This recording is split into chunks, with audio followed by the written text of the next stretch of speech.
All right. Hi, everyone. Thanks for joining today. Welcome to the Inbound Lunch Bunch for the month of May. We're almost at the end of it. Hard to believe.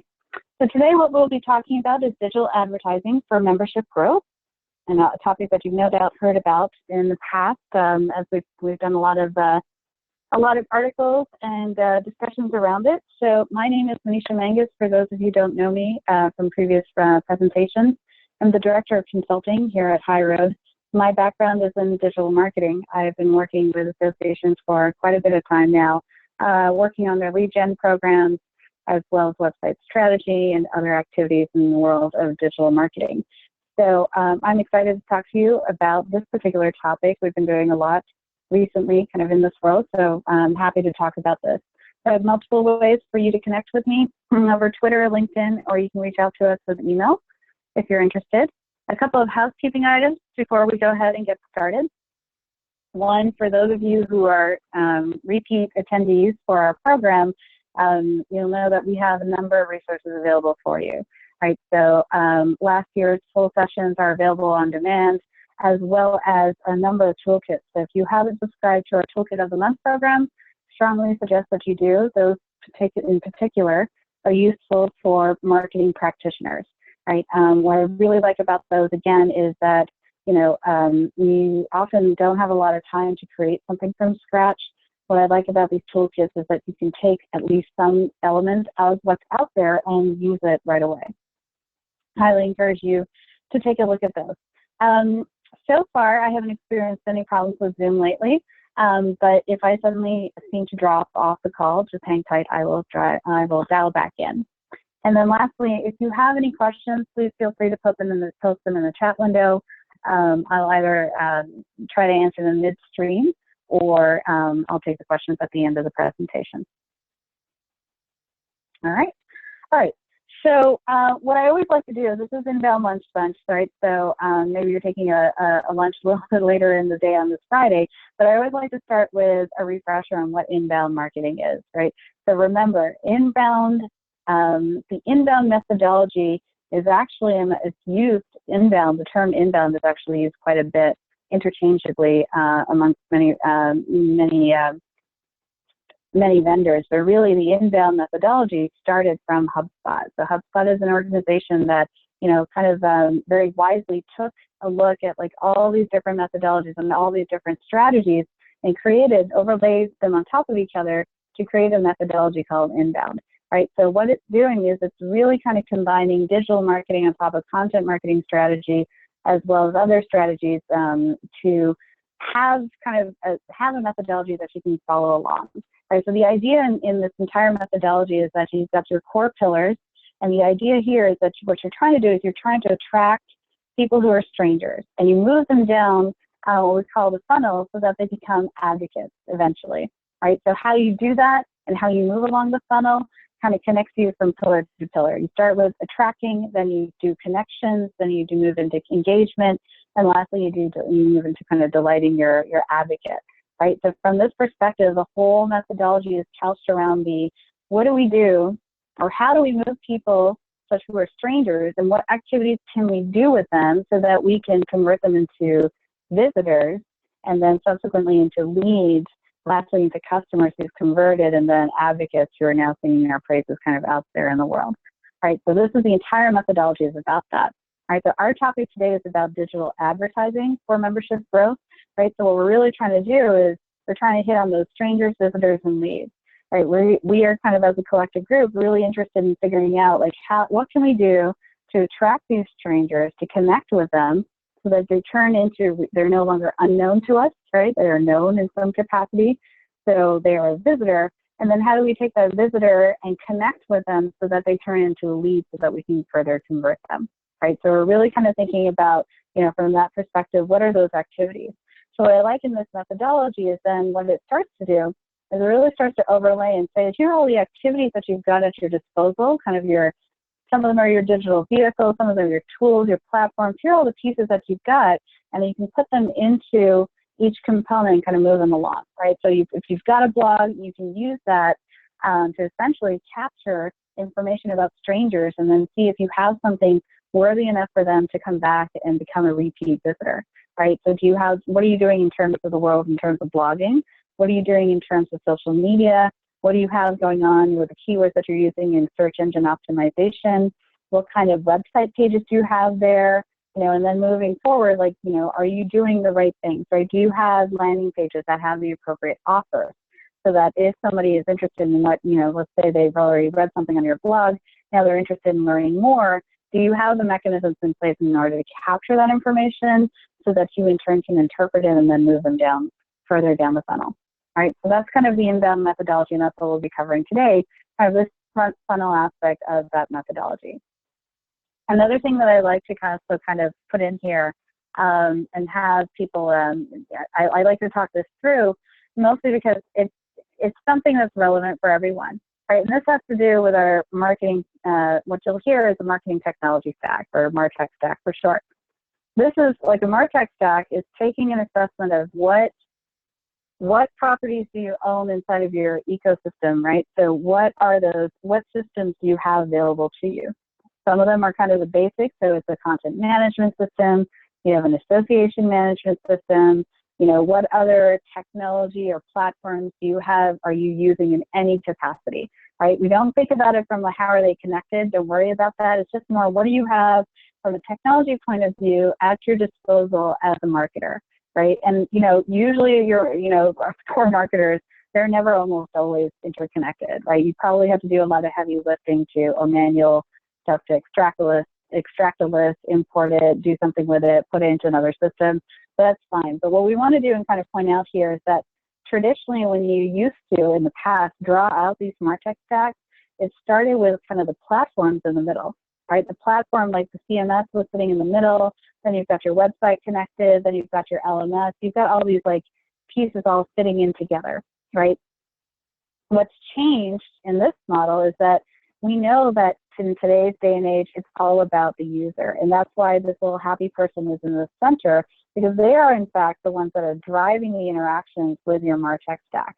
So that's important, right? Because now, when you're thinking about how are you going to convert that stranger and turn them into a lead so you can do something with, you have to really think about that user perspective, right? You got to think about what is it that you can offer them that's relevant for them, right? So you got to tap into timing. You got to think about, what's relevant to them and what their previous buying behaviors are and what you expect them to buy in the future, right? So, from that perspective, that's what I want you to kind of think about, right? So this MarTech stack in particular, you can see it's got an email automation system, an email marketing system. You're doing multiple activities here.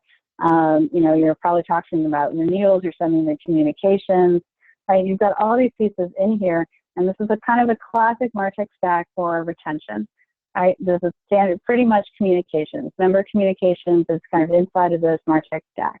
What's missing, right, and what's the piece that's the most challenging here is that this works great for retention, but it doesn't work so great for growth, right?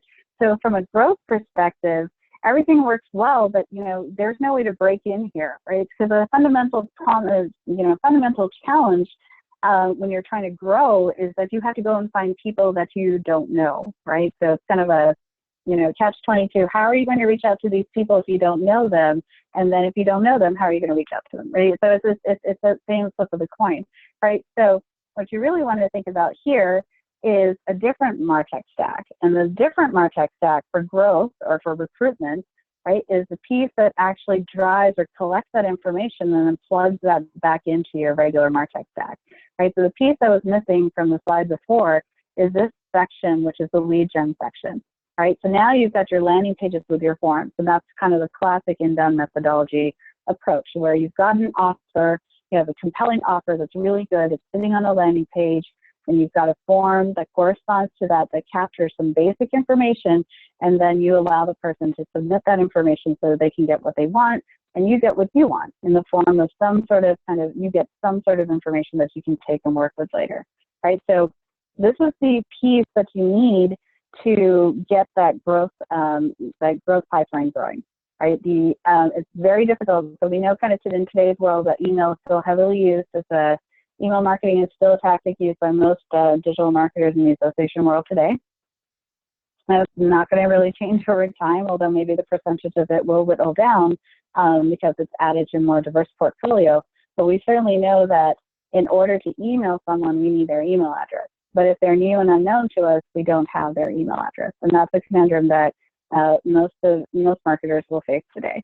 Right? On top of that is, I think everyone kind of knows that, about 20% of your email list will degrade year over year.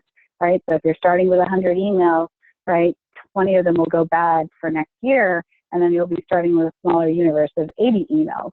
80 is still not bad, still good, right? But then you're trying to think, like, how am I going to supplement, and how am I going to gain another 20 email addresses if, how am I going to go and get those? And that's fundamentally kind of what we're trying to address today and talk about, is how do we use digital advertising for that component, right? So just something to think about. So I think it's important to remember, right, you've got a traditional MarTech stack for retention, and then you've got this new MarTech stack that's for growth. And the piece that really plugs in there is just how do we kind of put those pieces together, and what can you do? So kind of one of the tools that you can go back to, right, is digital advertising. That's what I want to talk through today. So just some basic definitions. Digital advertising is known as internet marketing, right? It's the use of digital technologies to reach and convert leads into customers and then retain them. So you can see how it fits in nicely with the inbound methodology. So the idea here is that when organizations leverage web technologies to deliver promotional advertisements to customers, right, that's what it is, right? So now you think about it, when you think about this, what technologies are you going to leverage and what are you going to lean on?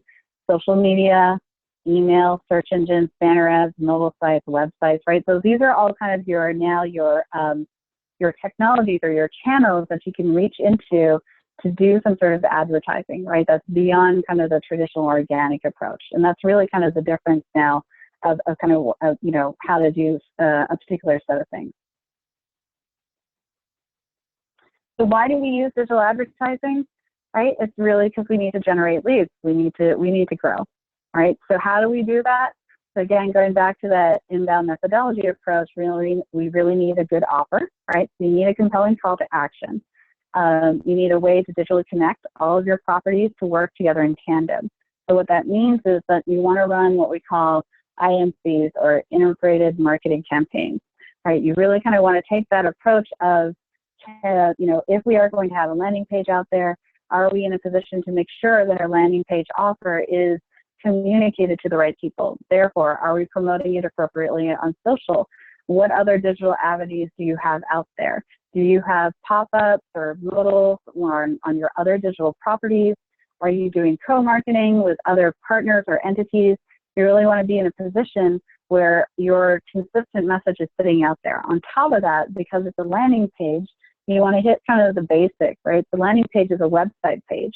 You want to hit the basics in terms of search engine optimization, so that if somebody is looking for, if they have a problem and they're typing into a search engine what they're looking for, you have an appropriate, you have the appropriate pieces set up in place so that you're able to capture them. You want your landing page or your blogs or any of your pointers to show up when that person searches for their problem that you have an answer to, so that they can come to your landing page, right? So you want everything kind of working in tandem. And the idea here is no longer about the platform, right? So the real kind of challenge here is like how you get in front of people who don't know you and you don't know them, right? So you have to do some sort of extrapolation, and that's where you as a digital marketer, you as an association marketer are probably in the best position, because you do know who you're talking to, or you do know who you're thinking about going after, right? It's not a mystery. It's actually a lot easier because you do have a very kind of, you are in sync and you're in touch with kind of, you have a very good sense of who those personas are, your ideal buyer, right? Or your ideal member prospect, right? So if you want to think of it from that perspective, you want to think of it in terms of how do they consume information online? What do they typically search for? Where do they normally hang out, right? In the digital world as well as physically, right? But more so, where are they kind of in that digital space? Do they hang out on LinkedIn? Are they on Twitter? Is it a combination of both? Do they use private communities? Are they kind of part of a partner channel, right? So all those things, that's the kind of the list that you want to compile, because that's where you're going to have to eventually get in front of and use digital advertising for that perspective, right? So I want to call this out. So what we do every year, you may have heard, we run a benchmark study, and the study is the State of Digital Marketing and Associations. So HighRoad has run this in conjunction with Demand Metrics for 4 years in a row now. So we've got 4 years worth of data, and we just recently released it. So I encourage you kind of on our website to go there and download the report. It's for free. And I certainly encourage you, there's a ton of information in there that you can use for building out your, building a case for the board, or, just making a case to your management team for why you need to kind of follow certain practices. So I want to kind of point out here, and one of the findings is that, from a marketing tactic effectiveness point of view, email is again kind of top of the board, right? Associations feel like it's still the most effective tactic for association marketing. Right, but I want to call out digital marketing and advertising, because it has kind of, it's always at that kind of, it's gone up and down, but, it's interesting to see that in 2017, it's actually dropped a little bit, right? So year over year, right, at 45% in 2014, it went up in 2015, it dropped in 2016, and dropped even further in 2017. So now we have a couple of, we're guessing as to, we have a couple of informed, we have some thoughts as to why it may have dropped. And I think a lot of it has to do with spend. I think most associations right now are in a wait and see kind of time frame. We're suspecting that nobody really wants to go out there and do a lot of heavy spend. We're kind of trying to see what the market is going to bring back, what the the current environmental situation looks like, and then what the landscape looks like is a little uncertain. So associations are being a little bit more conservative in their spend overall, and I think that's what we're seeing here. It's kind of a reflection of that. Right, but what's surprising is that, again, if email marketing is like the top component up at the top, and that's still the most effective tactic, you still want to go back and question, how are they getting new members? Because again, you cannot email new members if you don't know what their email address is, right? So again, it goes back from the growth perspective. This is the area for more growth and more opportunity, digital marketing and advertising as a whole. So I also want to kind of point out two things here, right, from a paid versus unpaid advertising perspective. I know a lot of organizations that we work with at first kind of balk at the taking the route of doing paid advertising. It seems very complicated, and on top of that, it seems very expensive. But it's not, right? So again, the balance or the trick here is to have a portfolio that's diverse enough so that you're doing both. Right, so we classify them into kind of a term that's very much kind of used in the for-profit world of ATL versus BTL, which is above the line versus below the line. Above the line is where you put in the extra money, right, up front to do paid advertising, paid media campaigns, Google AdWords, sponsored content on social, right? Below the line, it's more kind of what we fit into that category of organic, right? So, from that perspective, there's your website. You've got standard social media posts on your actual calendar. You've got your blog, and all of these are optimized from search engine optimization.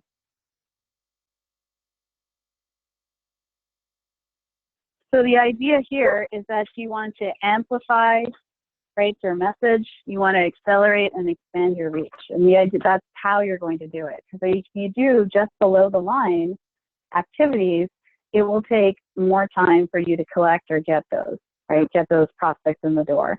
Above the line combined with this is what will help accelerate your ability to get those additional prospects.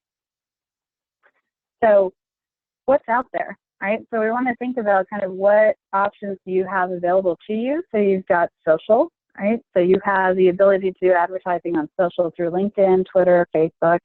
Those are standards. Then you've got retargeting. Underneath that, you've got contextual advertising as well, right? So retargeting in the sense of, people who have already visited your website. Can you, what can you do with those people, right? How can you turn those strangers and put them into a bucket where you can then start to work them as prospects or leads? And then Google AdWords is usually kind of the typical standard as well, right? So those are kind of some of your stalwart pillars that you want to go after. And while again, I don't have time to kind of show them all to you, but I did want to kind of point out a couple of things that hopefully will inspire you to check them out, right? So one is Twitter, and this is more kind of like a did you know, right? So again, I know probably the first thing that comes to mind, or or is, you know, it's an acknowledgement that maybe not all your members are going to be on Twitter, or your prospects are going to be on Twitter, right? But there may be a certain sense, right? A certain portion. So this is just an example. But one of the things that really we're kind of excited about from a Twitter universe perspective is that if you are doing paid social, especially in the terms of Twitter cards and promoted tweets or things like that, you have a ton of options available to you. Right, so what I did is took a little screen cap here. When you're building your campaign, especially when you're selecting your audiences, you can actually put your ads in front of specific followers, right, or specific users themselves, right? So when you think about kind of, you know, in your universe, right, if you've written on paper, here's our ideal prospect, here's our ideal member, who, you know, this is how they kind of can go about their daily activities. You know, you want to think about, do they live in the world of Twitter? The answer is yes or no, right? So if the answer is no, then you want to think about, okay, do they interact with other people who might be on Twitter that might be, you know, of interest to them? If not, let's go to the next social pool. Are they on LinkedIn? And then you can kind of explore the LinkedIn one. But for, you know, for the sake of this, I just want to explore, let's say they are active on Twitter in some capacity, right? You have a couple of ways in which you can reach out to them, right, that extend beyond them having to follow you. Because again, it's the same thing as, you can tweet out your message organically to your followers, right? But that's contingent on them following you. If they don't know your brand and they don't know who you are, then it's very unlikely that they'll follow you. So your message is only going to a limited view. So what you really want to think about here is that if you have the ability to kind of leapfrog beyond that, how would you get your message across and message out to them? So a couple of different ways, right? So what you can do is you can prospect and look for specific handles or specific people who are influential, and they might in fact be following them, right? So we see this kind of a really good example of this is typically for event marketing. If you have a keynote speaker who is, you know, very well known within the industry, again, or, you know, within, you know, some segment of the market, you may not have all of their followers, and, you know, it's difficult to kind of always ask this person who's doing the keynote to continue to promote you organically, asking them to retweet you or to post something on your behalf, right? So what you can do is essentially say, I want to put my message in front of the people who follow this particular handle, right? So there's one way to do that, right? You think about kind of the sphere of influence and who you're leaping over in order to get your message out there. That is definitely one handy way to do it, right? This comes in particularly handy when you don't have email addresses, but you know that they probably work for, you know, a certain type of firm, right? So again, this is what we've done. We're kind of saying we don't have any of the email addresses in front of that firm, but we do know they work at that particular organization, you know, or they are a member of a certain type of organization. Let's go ahead and put our ad in front of them or all the people who follow these people, right? So it's just a way to kind of think about what those cross connections are. What you can do here, and I kind of add, you see it on the screen cap here, is you can upload your own list of emails, right? So again, this is not necessarily to say for growth. So this could be, let's say you do have a list of emails. You got them from a trade show. You got them from some sort of prospecting activity that you've done. They're not really qualified at this point. Perhaps you found the list, right? It's not like you bought it, or we'll talk about whether you bought it or not. But let's say you have a list. But to be honest, there's a lot of effort here to pick up the phone and call someone and see if they're interested. We're not quite sure, you know, what the list is comprised of. And, you know, quite frankly, maybe the leads are just cold, right? This is a way where you can upload your list in here, have some sort of activity, capture that information, and then start to warm those leads up, right? So now what you're doing is you're taking your compelling offer, because you still need that offer, right, to bring them back, but now you're putting it in front of a very specific audience for a specific purpose, right? So I don't want anyone to kind of walk away thinking that, oh, there's not much to do on Twitter, and then on top of that, you know, our people aren't on Twitter, and then, you know, Twitter posts, you know, you only get like 20 impressions. There are a couple of different ways, a lot of creative ways in which you can kind of leapfrog and grow over that. Another piece I want to kind of talk about is called retargeting. So you may know like companies such as AdWords, they are platforms essentially that provide you an opportunity to get your ad, to get your message in front of people who may have visited your website but left, right? So If you're looking at your website statistics and you're noticing a high bounce rate, this could be a reason, this could be a way in which to get in front of those people, you know, who've left your website, right? So the idea here is that, let's say if 100 people have visited your website, 2 of them convert, and convert meaning they do something that you want them to do. Well, you're left with you're left with the other 98 who came, who left and didn't do anything else with you.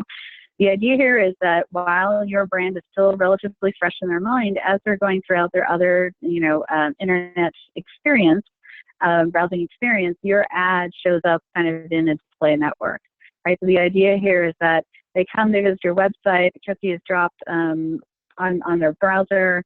They've got a little bit of pixel tracking code. Now you've partnered with an organization like AdWords, where they tap into their own display network. And now if you're looking at CNN, all of a sudden you'll see a little ad that says, you know, buy this, or don't forget to register, or, you know, why be a member, or something like that. So essentially your brand still remains top of mind. The idea there in that user journey is that they, you know, they're on the web, they're surfing, they see your ad, they click on it, they come back, and then they complete the user journey that you wanted them to complete.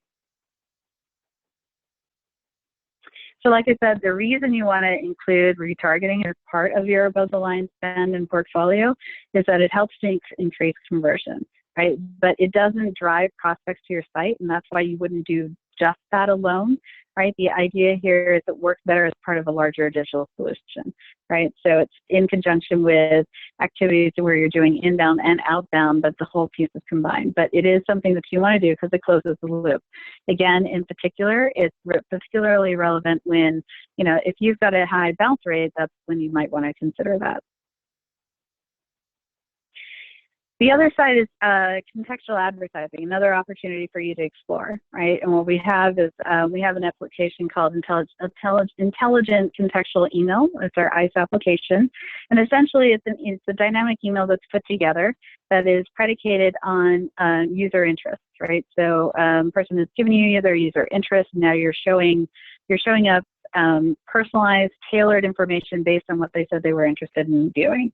Right, so it's constantly getting updated based on your own users' behavior, right? In terms of what, you know, articles they're reading, what articles they're clicking on, or what they're not clicking on, layered on top of what they said that they wanted to see. So there's no reason why you can't slip in these ads as well, right? So again, right, if you are doing this for, you know, and we have several organizations that are running different types of newsletters that are around this, and that are on this concept. Some of them are designed for specific members, some of them are for non-members, right? And the idea here is to do that conversion, right? So if it's a non-member newsletter, it's for customers essentially across the board, people who have bought things, people who've registered for the event, not necessarily a member. The idea here is to leverage your own vehicles to put in your ads that are contextual in nature, and they change based on what, you know, preferences that you've set, right? So it's just another opportunity to kind of push what you have and have that a little bit more kind of working for you.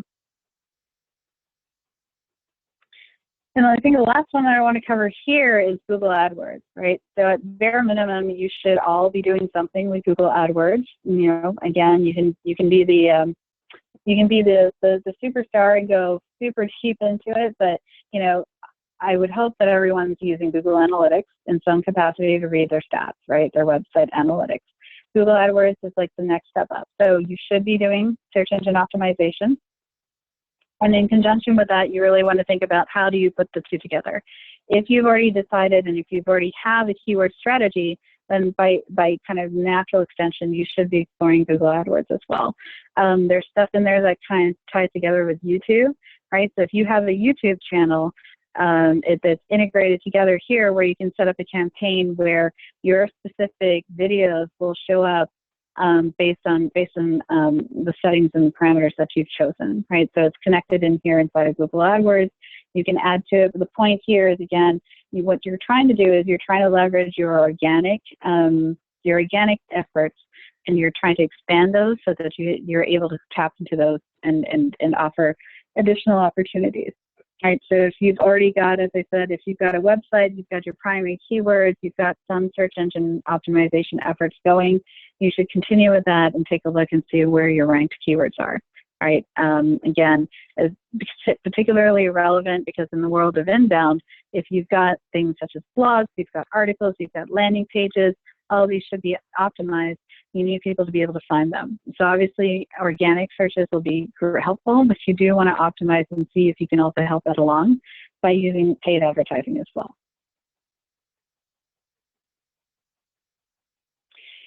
So let's say you have all of these pieces in place, right? So you've got some of this going, you've got a good portfolio of above the line and below the line, and now you know, someone's asking you, how are you going to track the effectiveness, right? So obviously it's conversion, right? So if you want to track membership growth, obviously you would convert it to, you know, how many members did you end up with at the end of the year, right? But you know, it's an acknowledgement that your user's journey isn't like a one-to-one, right? Your ideal buyer's journey doesn't say, I got onto the website and then I hit join and then I joined.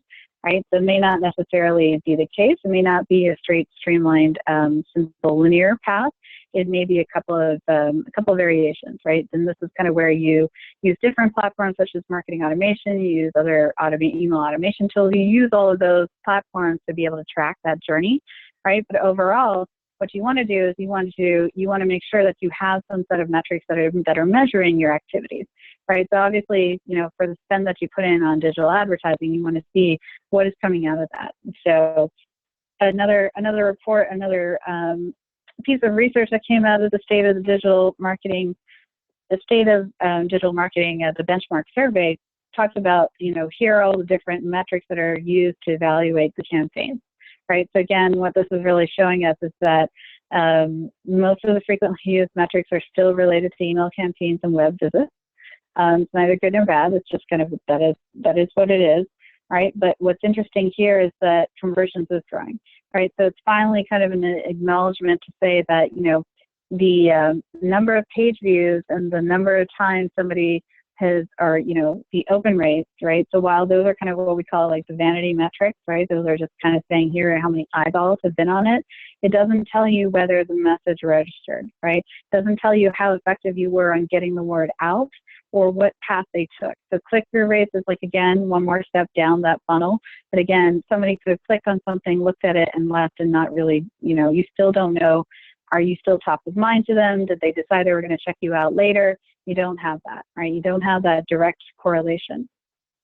And so what we're seeing now is that trend. We had talked about it for a couple of years, where conversion, and that conversion is your metric, right? That's the one that you want to use for evaluation to see how effective everything is going, right? And so what's this saying? This is kind of, you know, this is nice to see. You definitely see like an uptick now. I think that's for a couple of reasons. One, it's a lot easier now to do that. And most of your social tools, most of your platforms that you're doing advertising on will provide you that technology, and that technology in turn is not that complicated to get implemented, right? So you could go the full far out, you know, full on use of using Google Tag Manager and doing all that stuff, but you don't have to, because for the most part, anything that you're doing, especially in the world of social advertising, all these platforms will provide you with that. So it's essentially tracking those conversions using a pixel code. And that might be something that you have heard of before, right? So essentially it's essentially a specific URL that's used kind of in your banner ad, in your text, or kind of in your post to record an impression. And the idea here is that to kind of say, like, you know, should someone have looked at your post, right, and you included a link in that post, that link is a direct tie back to the number of times, like to putting you on the right page that you in turn did what you needed to do, right? So the idea here is to kind of say you go a little bit further than just landing on the home page, right? So what we're saying is that our idea for success as a marketer is to say that I did a promotional tweet or a promotional Twitter card on Twitter. I put that card out there.